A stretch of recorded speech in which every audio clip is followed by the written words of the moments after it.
Notice the changes here on PuckTalk Montreal? I'm talking about the background. I'm really proud of myself. I've never laid wallpaper in my life, so I think this looks pretty good. But speaking of good, we're going to look at the good, bad, and ugly of the last week of the Montreal Canadiens, a week they came out 3-1. And we're also going to look forward to their Tuesday matchup against the Seattle Kraken. Let's talk some puck.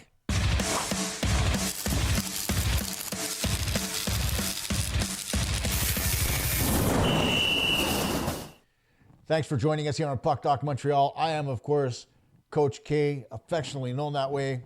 My name's Kosta, of course. And thanks for joining this show.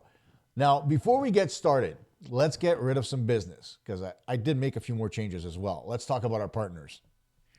InstaCustoms.com is Canada's highest rated print shop with over 3,000 Google reviews and a 4.9 star rating.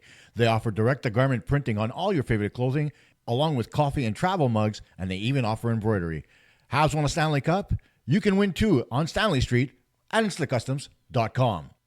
CheapersTshirts.ca has men's, women's, and children's t-shirts, all sizes, hoodies too. With over 1,000 products to choose from, anything you need for merchandise or the best deals on everyday clothing, CheapestTshirts.ca is your go-to source. Buy today, ship tomorrow, CheapestTshirts.ca. Like those?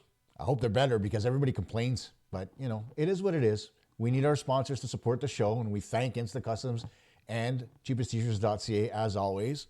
And of course, the merch is awesome too. I always talk about it, right?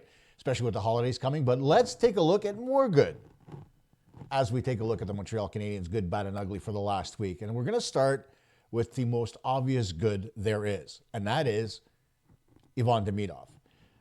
Ivan Demidov, with his performance against Vancouver with a goal and 2 assists, kind of let the league know that, hey, I'm ready to push a little bit harder. He let Marty St. Louis know, hey, I need a little bit more ice time here so I can produce more for you. And granted, you don't want to put too much pressure on a rookie, but overall, you look at his performance over this past 4-game stretch, and oh my God, for a rookie to carry a team like that, I mean, there's a lot to be said there, right? And it's great. But when you talk about rookies, there are a couple of others that you have to talk about, especially when it comes to the Calder race. And no, I'm not talking about Matthew Schaefer. I'm talking about a couple of Ivan Demidov's line mates and teammates. One is his centerman, Oliver Kapanen, who has 4 goals on the season and has looked fantastic so far at center between Newhook and Demidov. And then there is, of course, Jakub Dobeš, the guy that nobody's really talking about, right? In the sense that he's 5-0 to start the season. Again, last year he came in, he was 5-0. We're going to see whether or not he can get beyond that point. Whether he plays against the Kraken on Tuesday still remains to be seen. But when we're talking about overall performance, the fact that we've got 3 rookies that are really pushing the envelope this season, who couldn't be happier? Another guy who's starting to push the envelope really, really hard is Juraj Slafkovsky. Last season, when he started off slow, everybody was still on him. Juraj's got to do more. He's not a first overall pick. Why did the Canadiens pick him? The whole drill, right? All of a sudden, this season, it's a completely different Juraj Slafkovsky. I would call it indecision that he carried in his game is gone. Now, he's trusting his instincts. He's going in on the forecheck. When he thinks he can finish a hit, he finishes a hit. When he thinks he can make a play, he makes a play. When he thinks he can pass the puck, he passes the puck. And when he wants to let go of a shot, he rips a shot on goal.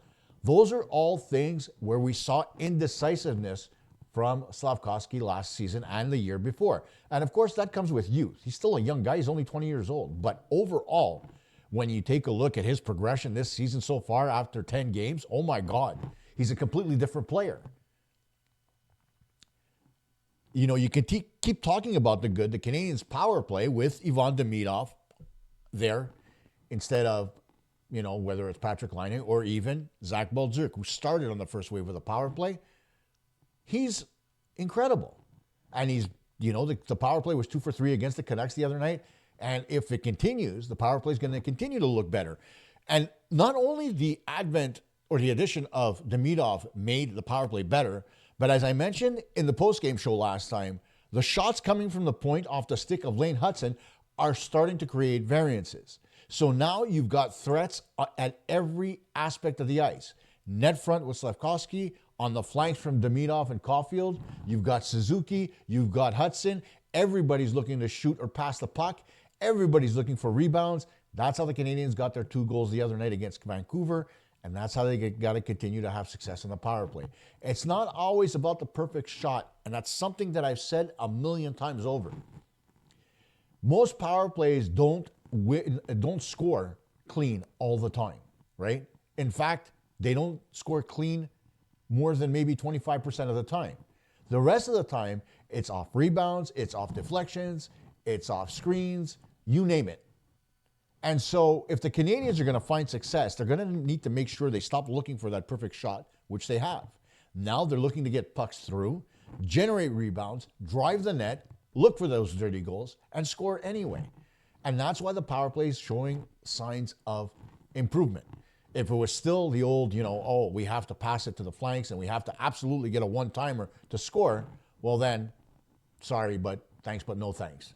But things are looking up for the Montreal Canadiens as far as the power play is concerned. And Nick Suzuki, there's not anything more we can say about the captain of the Montreal Canadiens. When it comes to leadership, there is nothing better than watching Nick Suzuki play the game of hockey, whether it's in his own zone, whether it's offensively, whether it's, rallying the troops and getting the guys back in a winning direction. Nick Suzuki does it all. He's among the lead leaders in points so far, and he just continues to impress. Do you think he's going to break the 100 mark?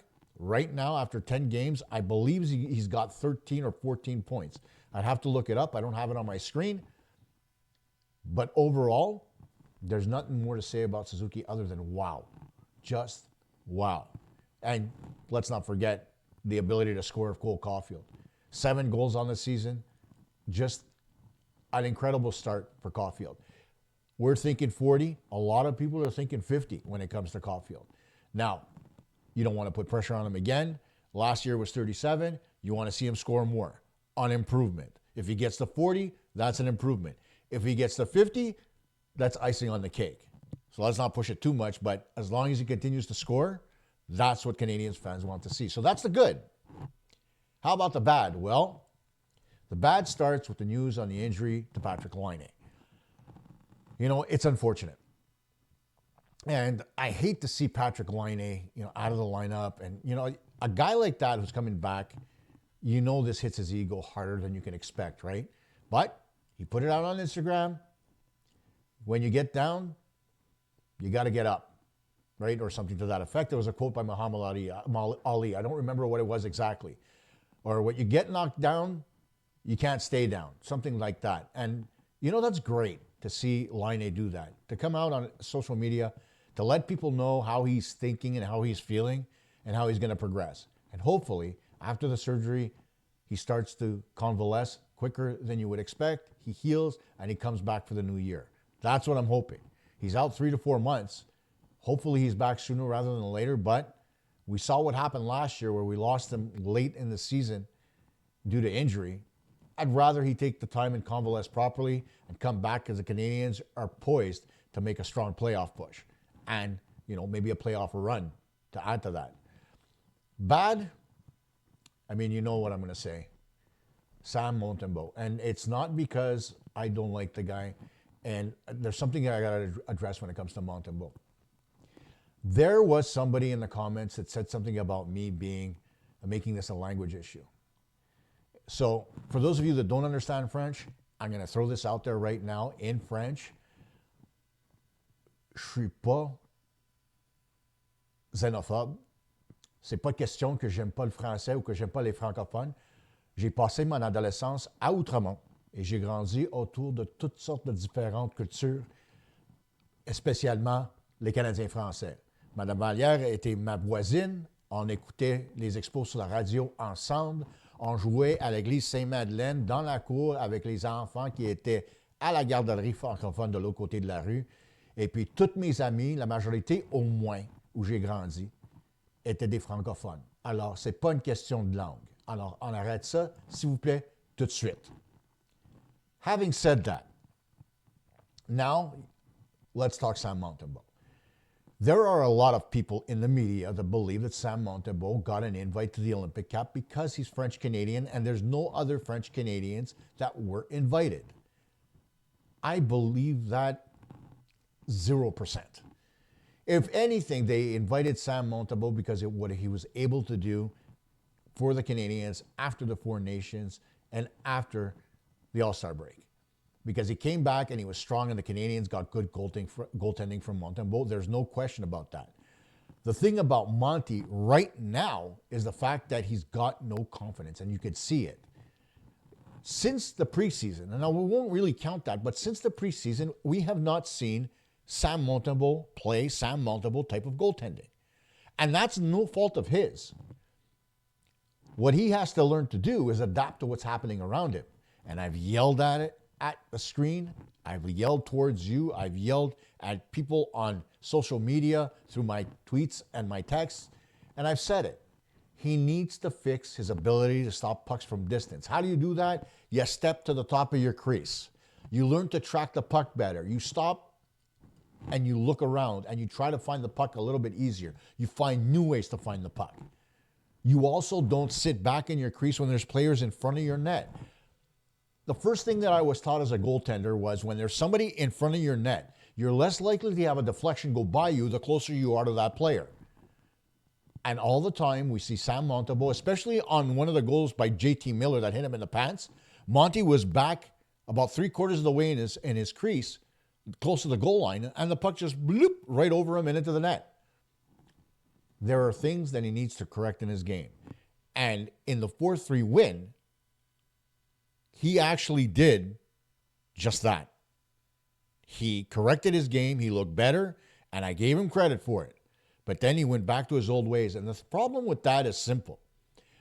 There's this thing that teams started to implement back when Roger Nielsen was a coach, and that's called video. And they watch your tendencies. They watch to see what you do.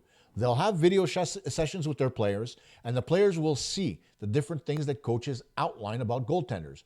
One of the things that they outline about Sam Montembeault, he doesn't use his stick to go cross crease and try to deflect pucks. He doesn't freeze the puck, and he doesn't see pucks from distance. And he also lets out really bad rebounds. So if other teams know that, then the Canadiens goalie coach should know that. And if the Canadiens goalie coach should know that, then this should have been something that they worked on not only in the preseason, but over the summer. But the question remains, and I can't get an answer from anybody, whether or not Sam Montembeault worked on his game over the summer. We didn't see him with guys on the ice over the summer at all. So the question's there. What did he do? It's a question to be asked and answered to the Canadiens front office, hopefully via the media, and somebody does it, but it's just something that, it bothers me. And it's not that I don't like Sam Montembeault. I think he's done wonderful things given his skill set, but his skill set is limited. And in order to become a better goaltender and to be a number one goaltender in the National Hockey League, you need to evolve. He's not right now. So stop calling me a hater. I'm not a hater. I just see the coaching side of things and I want him to be better. I've got a kid that plays for me for one of my teams who goes to the knees all the time. Never stays on his feet. And guess what? Same result. Pucks go in all the time and we're trying to correct it. That's what good coaching does. That's what good teams do. That's what the Canadiens need to do. Of course, now we're going to get to the ugly. And the ugliest thing that we saw this week, and it was extremely ugly, was the refereeing debacle in Edmonton. Especially the last few penalties. When it was the Matheson penalty, where Matheson never even came close to tripping Connor McDavid, or whether it was the unsportsmanlike conduct penalty that was assessed to Josh Anderson. And here's the thing. I've spoken to a lot of officials, whether it's in Junior A hockey or the OHL, and not one of them said that the call was correct. In fact, a lot of them said that the only time that they assess 2-minute penalties is when a player's trying to yell at them as they're going to the penalty box and will not stop. When it's a one and done type of situation on the ice where a player's trying to show you up, you tee him up for 10. That's what I was told. And yet these two referees at the NHL level, they didn't do it. Instead, they gave a 2-minute penalty and they punished the entire team for one player's reaction. That's the problem. And that is something that the NHL officiating crew has to deal with. And it starts at the top with Stephen Walkom. And this isn't the first time that people have criticized Stephen Walkom's lack of action when it comes to these type of changes. A referee admits that he's wrong to Brendan Gallagher. Nobody on the Canadiens gets fined for their comments. That in and of itself is an admission by the National Hockey League that they know something went awry during that hockey game. But the thing is, there need to be repercussions. And I'm not talking about suspending the ref. I'm not talking about taking away his wages. Far from it. What I'm talking about is specifically more training. It doesn't stop. It's just like players. Referees go through a training program, and they're assessed as they come up the ranks, whether it's from Junior A, the OHL, or Major Junior, to the National Hockey League or the American Hockey League first, and then the National Hockey League. There's a rite of passage and an ascension from level to level. And so when that happens, you see these tendencies at different levels, especially when referees break in at the American Hockey League level, where sometimes a referee is a little overwhelmed by the star power around them. And I'm not saying it happens to everybody, but, sometimes those young referees feel intimidated. And so what do? They're reactionary. Instead of thinking about what they're going to do or what they've done in the past, they just do what they think is best for the moment. That's what I think happened on Thursday. They did what they thought was best for the moment, but it wasn't. It was the wrong call to make. And so you need that training. They need to understand that there's two different types of penalties that are given for unsportsmanlike conduct, and they're given at different times.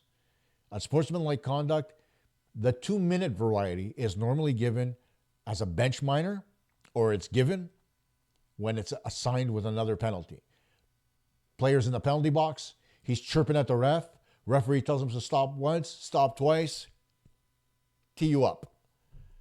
When it happens on the ice out of the blue, normally it's a 10-minute penalty, and that comes from other officials. So we know that it was wrong, and we know that the National Hockey League needs to address it. Now, here's the thing. You could address it all you want in the background, but you need to address it up front for fans as well, because we worry about the quality of the game we love. That's the biggest problem here. It happened once. We don't want to see it happen again. The league should come out and say, you know what, guys? We realize that there was an error made. This is what we're doing to correct it with the officials. We're going to give a program to all the officials to overview this particular incident so it doesn't happen again. Problem solved. Everybody's at peace. We know we lost the hockey game because of it, but at the end of the day, the Canadiens also didn't respond and they let their emotions get the best of them, right? We're not going to blame Edmonton. Edmonton did what they had to do. So we move on from there. So that's the good, the bad, and the ugly for this week.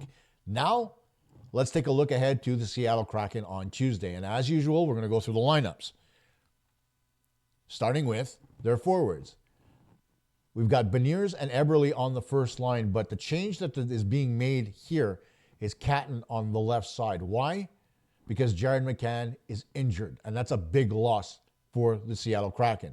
The second line is Marchment, Stevenson, and Tolvanen. Third line, Schwartz, Wright, and Hyman.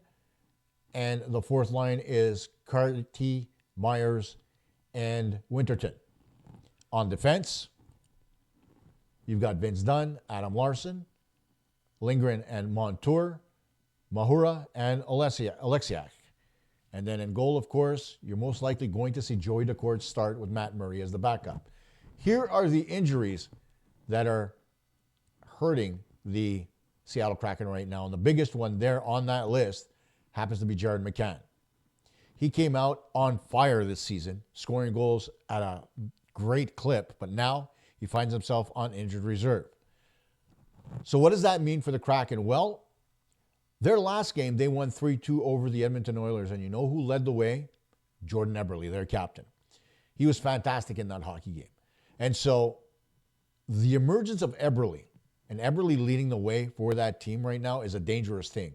He does it all. He kills penalties. He works on the power play.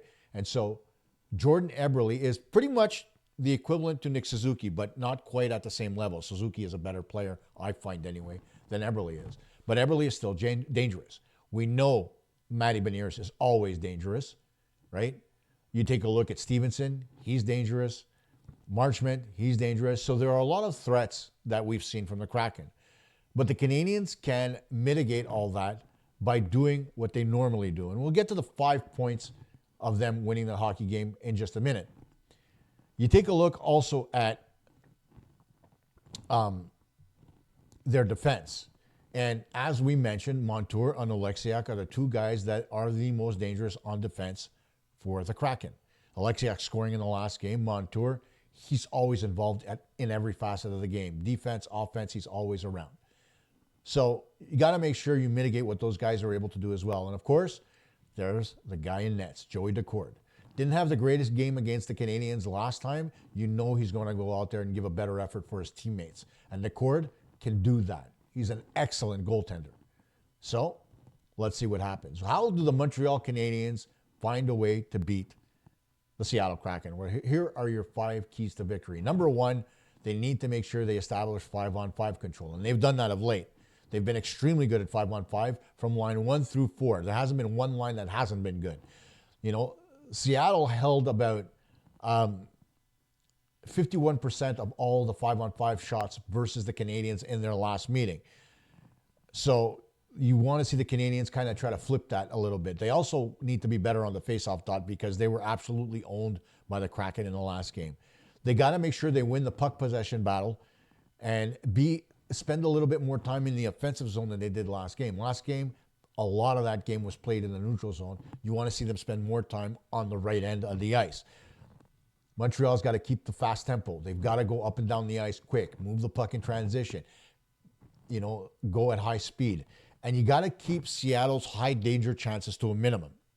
Don't allow them into the slot. Keep them to the outside. Allow your goaltender to angle them out. Make sure your defensemen have good sticks and that guys apply pressure on the puck carriers when they come across the blue line. Of course, we want the Canadiens to be a lot sharper on special teams, whether it's the penalty kill or the power play. The penalty kill hurt them against the Edmonton Oilers. Not so much against the Canucks, but you want to see the penalty kill get better and better as we go along here. Of course, Josh Anderson was in the box against Edmonton. He's one of their premier penalty killers, but overall, the special teams, especially the penalty kill, has to be better. The power play, it's looking better. You want to see them continue to progress and make themselves look better and better as they go along. 2 for 3 last game. Let's see what happens here against the Seattle Kraken. Then, as I mentioned before, you got to make sure that the Canadiens need to make sure they attack in transition with quick strikes. It can't be always about possessing the puck in the offensive zone and creating plays.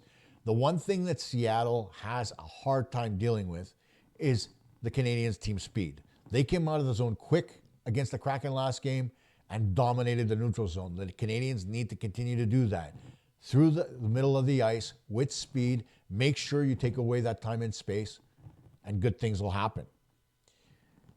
Avoid lapses and manage your game. Okay? The Canadiens need to make sure if they become emotional, they control their emotions.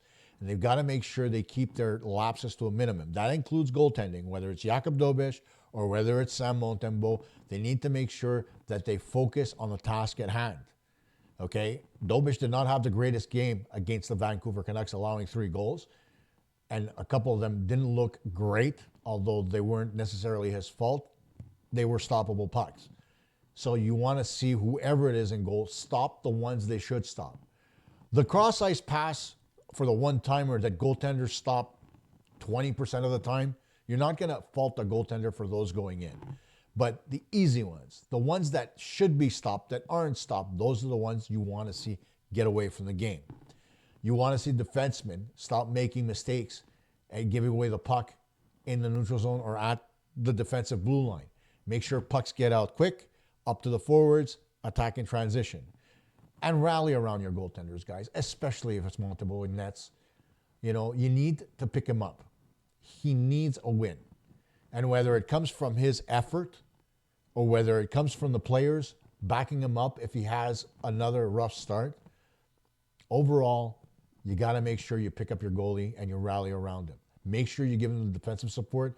Make sure you're there blocking shots. Make sure you're angling guys to the boards, taking away the middle of the ice, not allowing high-quality chances. And you're going to win. I mean, at the end of the day, if you take those 5 things, the Canadiens are going to have success. There's no two ways about it. So who do you think has the advantage this coming Tuesday? I want to see the Canadiens finish off the road trip on a high and come back with an amazing record, remain at the top of the Atlantic Division, and continue to press forward towards a playoff spot. These early points are points that the Canadiens did not get in previous seasons. So this is a plus for them. They need to make sure they remain healthy and continue on this same path. Hopefully that's what happens. Once again, thanks to our partners, instacustoms.com and cheapesttshirts.ca. We'll see you post-game.